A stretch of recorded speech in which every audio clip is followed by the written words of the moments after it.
नमस्कार, मैं हूं आलोक और आप देख रहे हैं डेली 24 भारत। साउथ अफ्रीका में आयोजित G20 शिखर सम्मेलन के दौरान भारत, ब्राजील और साउथ अफ्रीका के नेताओं की विशेष बैठक हुई। इस बैठक में प्रधानमंत्री नरेंद्र मोदी ने ब्राजील के राष्ट्रपति लुइस इनासियो लुला दा सिल्वा और साउथ अफ्रीका के राष्ट्रपति सिरिल रामाफोसा के साथ विभिन्न द्विपक्षीय और त्रिपक्षीय विषयों पर चर्चा की। नेताओं ने साझा हितों, वैश्विक आर्थिक मामलों और रणनीतिक सहयोग को मजबूत करने के मुद्दों पर विचार विमर्श किया। ये बैठक अंतर्राष्ट्रीय मंच पर दोनों और हर देशों के सहयोग और साझेदारी को और गहरा करने की दिशा में महत्वपूर्ण कदम मानी जा रही है। देहरादून से मिली जानकारी के अनुसार राजस्थान के पुष्कर में प्रदेश के मुख्यमंत्री ने पवित्र ब्रह्मा मंदिर में पहुंचकर पारंपरिक रीति रिवाजों के अनुसार पूजा अर्चना की। इस अवसर पर उन्होंने मंदिर परिसर में शांत और पवित्र वातावरण में विशेष अनुष्ठान संपन्न किए, जिसमें उन्होंने समृद्धि, शांति और समाज कल्याण की कामना की। उनकी उपस्थिति से स्थानीय श्रद्धालुओं में उत्साह का माहौल देखने को मिला और पूरा कार्यक्रम आध्यात्मिक अनुभव से भर गया। इसी दौरान उत्तराखंड के मुख्यमंत्री पुष्कर सिंह धामी ने तीर्थ स्थल पहुंचकर उसमें ऑल इंडिया उत्तराखंड धर्मशाला आश्रम की दूसरी मंजिल का उद्घाटन किया। उन्होंने कहा कि यह स्थल अत्यंत पवित्र है और इसे देखने का अवसर उन्हें सौभाग्यपूर्ण लगा। धर्मशाला आश्रम सभी श्रद्धालुओं के लिए एक सुरक्षित और महत्वपूर्ण आश्रय का काम करती है और इसकी दूसरी मंजिल के उद्घाटन से ये सुविधा और बेहतर हो गई है। इस अवसर पर उन्होंने राजस्थान सरकार और सभी सहयोगियों के समर्थन और प्रयासों की सराहना की। उन्होंने इस परियोजना को संभव बनाने में महत्वपूर्ण भूमिका निभाई। ये हमारा पवित्र और पुण्य स्थान है पुष्कर राज, और यहाँ पर आना सदैव पुष्कर राज की कृपा के बिना, उनके आशीर्वाद के बिना संभव नहीं होता है। मैं अपने आप को सौभाग्यशाली मानता हूँ कि मुझे इस भूमि में बार बार आने का सौभाग्य प्राप्त होता है, आशीर्वाद लेने का अवसर प्राप्त होता है। और यहाँ पर 1936 से यहाँ पर उत्तराखंड समाज के लोग काम करते हैं और उन्होंने यहाँ पर आश्रम धर्मशाला का निर्माण किया है। और ये आश्रम, ये धर्मशाला इस क्षेत्र में आने वाले पंजाब में आयोजित एक धार्मिक कार्यक्रम में प्रदेश के मुख्यमंत्री ने गुरुद्वारा बाबा बूढ़ा दल छावनी का दौरा कर श्रद्धा व्यक्त की और आशीर्वाद प्राप्त किया।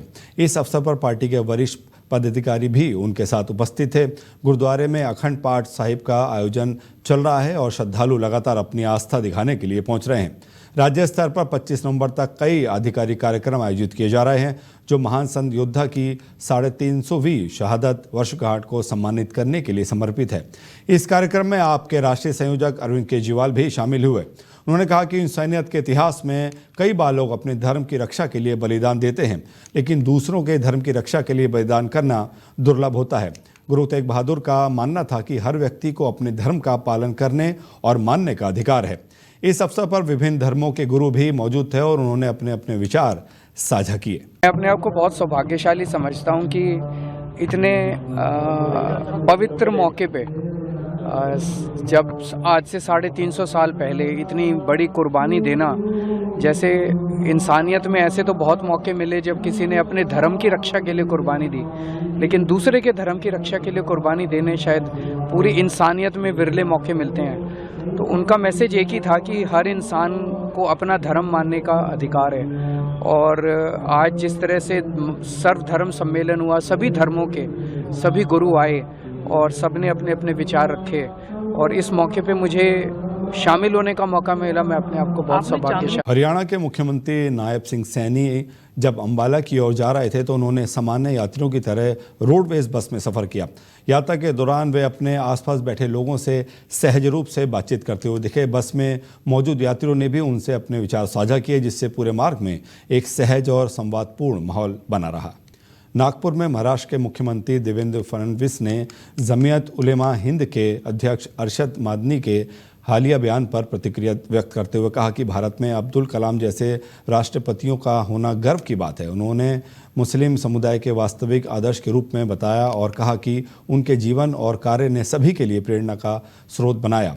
मुख्यमंत्री ने यह भी उल्लेख किया कि अब्दुल कलाम ने हमेशा आत्मसम्मान और उच्च आदर्शों के साथ जीवन जिया और उन्हें आने वाली पीढ़ियों के लिए आदर्श के रूप में स्थापित किया जाना चाहिए।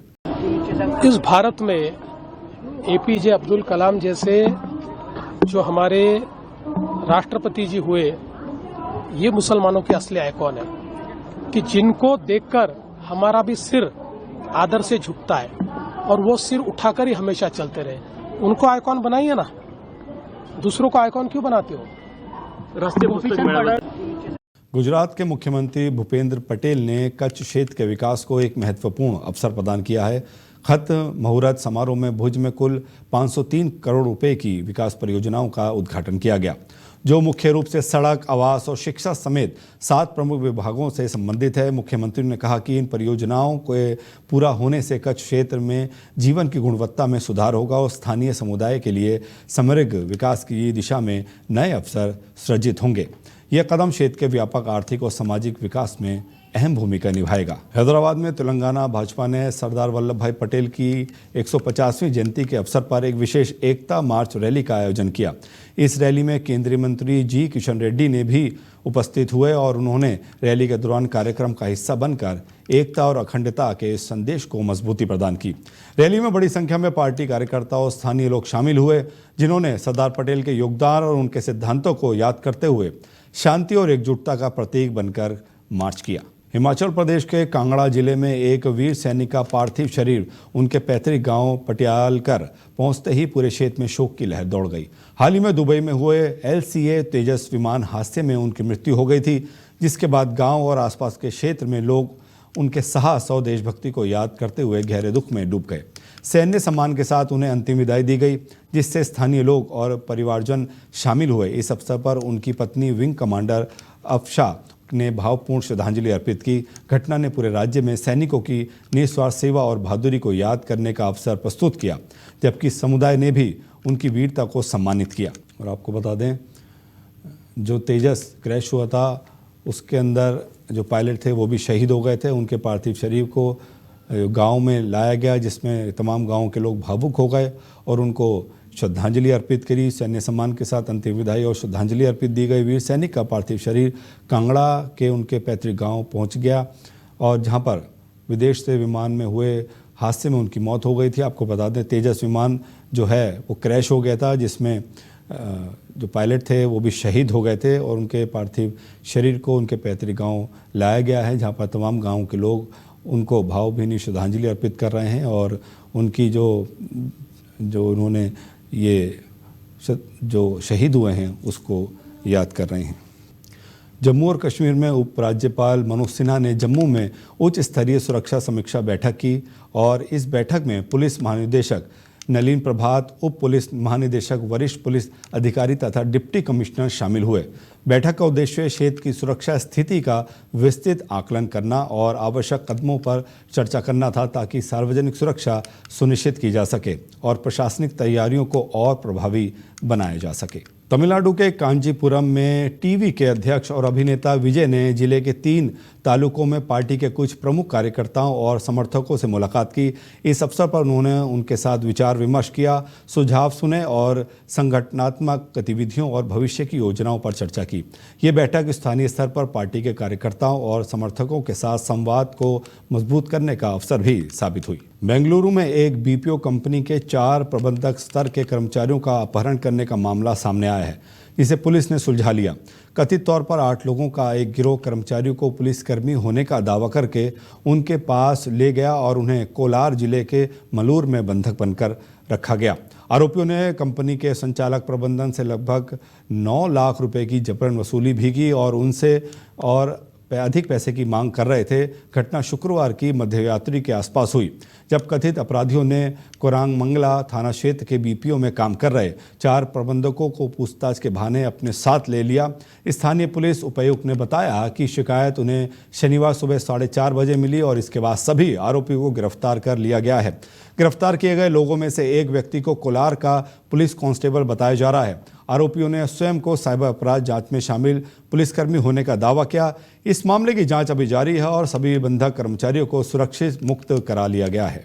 और आपको बता दें, यह अपहरण का मामला सामने आया है, जिसमें पुलिस ने कार्रवाई करते हुए सभी जिनको अपहरण किया गया था उन्हें मुक्त कराया गया। आपको बता दें, आरोपियों को पुलिस ने गिरफ्तार भी कर लिया है और बेंगलुरु में 4 BPO प्रबंधकों को अपहरण कर उन्हें बंधक बनाया गया था।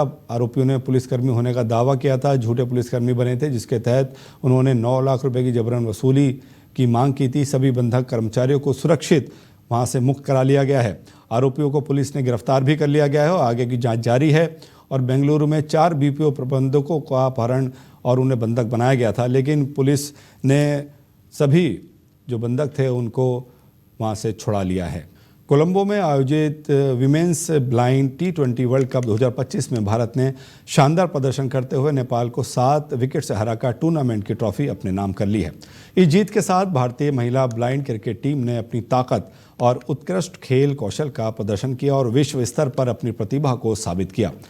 मैच में टीम की रणनीति, बल्लेबाजी और गेंदबाजी ने निर्णायक भूमिका निभाई, जिससे भारत ने फाइनल में विजयी होकर खिताब पर कब्जा कर लिया।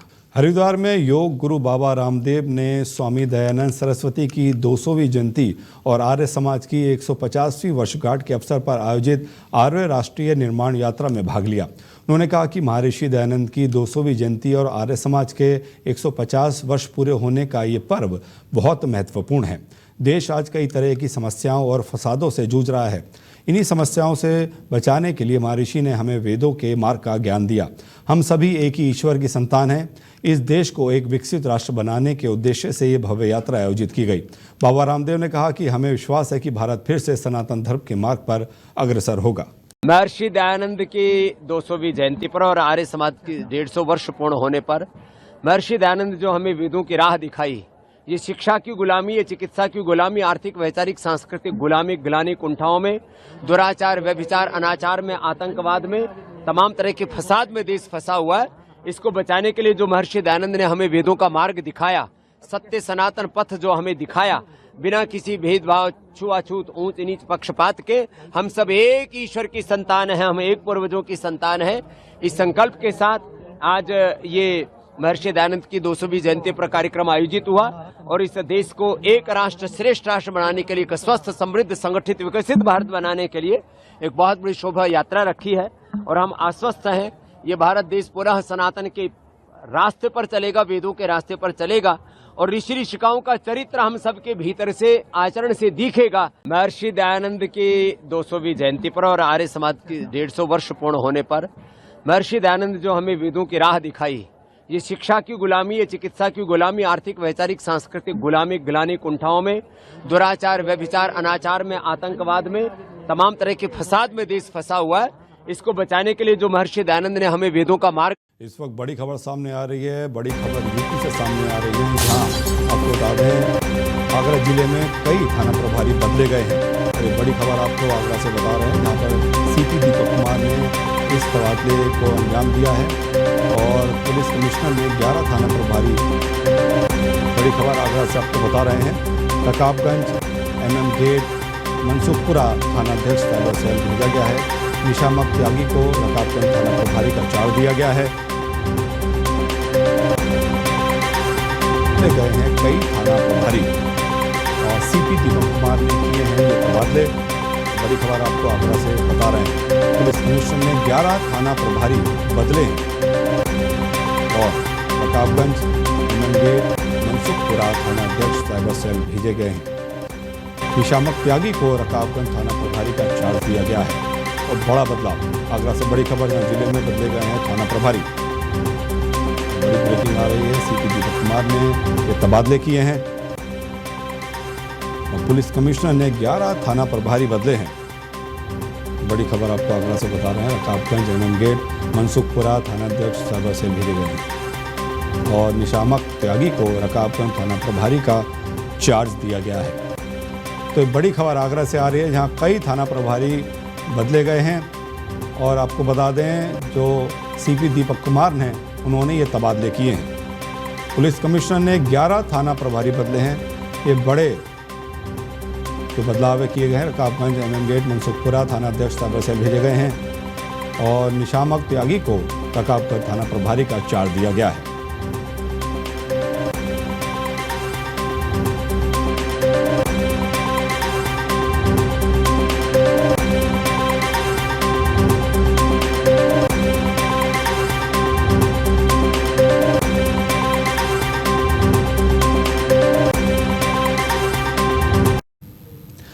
केशव प्रसाद मौर्य को लेकर एक बड़ी खबर सामने आ रही है, जहां पर आपको बता दें इस वक्त डिप्टी CM केशव प्रसाद मौर्य कुल कल कुशीनगर जिले में रहेंगे और भगवान बुद्ध मंदिर में दर्शन पूजन करेंगे। तो आपको बता दें डिप्टी सीएम जो है दिवंगत भदंत ज्ञानेश्वर को देंगे श्रद्धांजलि। भाजपा पदाधिकारियों कार्यकर्ताओं संग करेंगे बैठक। ये बड़ी खबर आपको बता रहे हैं। केशव प्रसाद मौर्य कुशीनगर के प्रभारी मंत्री दिनेश सिंह भी रहेंगे इस कार्यक्रम में मौजूद और निर्माणाधीन परियोजनाओं का स्थलीय निरीक्षण करेंगे। तो बड़ी खबर आपको बता रहे हैं। विभागीय विकास कार्य की समीक्षा लेंगे डिप्टी सीएम केशव प्रसाद मौर्य। और सुबह 11:20 पर कुशीनगर एयरपोर्ट पर पहुंचेंगे, जहां पर दोपहर 2:10 गोरखपुर रवाना होंगे डिप्टी सीएम। और डिप्टी सीएम केशव प्रसाद मौर्य कल कुशीनगर जिले में रहेंगे। तो आपको बड़ी खबर बता रहे हैं। भगवान बुद्ध मंदिर में दर्शन पूजन करेंगे डिप्टी सीएम। दिवंगत भदंत ज्ञानेश्वर को देंगे श्रद्धांजलि और भाजपा पदाधिकारियों कार्यकर्ताओं संग बैठक भी करेंगे। कुशीनगर के प्रभारी मंत्री दिनेश सिंह भी रहेंगे मौजूद। निर्माणाधीन परियोजनाओं का स्थलीय निरीक्षण करेंगे।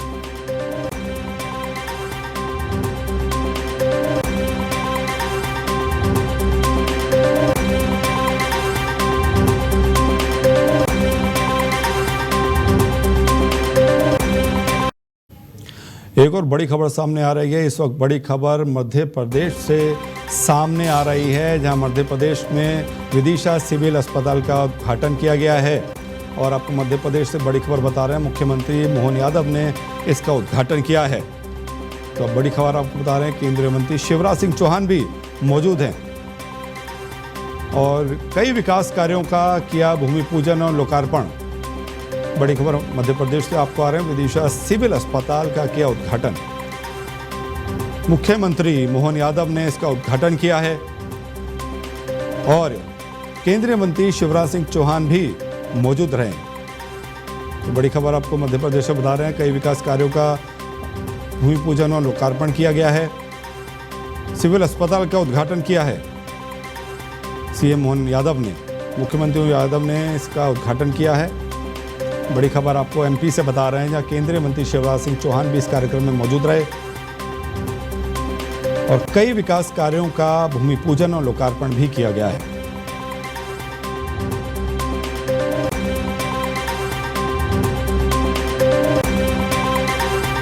उद्घाटन किया है।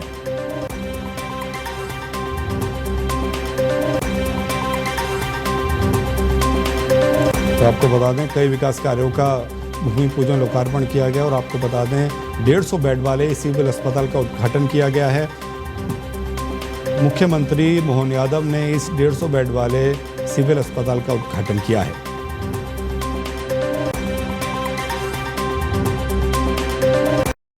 इस बुलेटिन में इतना ही। अपना ख्याल रखिए और देखते रहिए डेली 24 भारत। नमस्कार।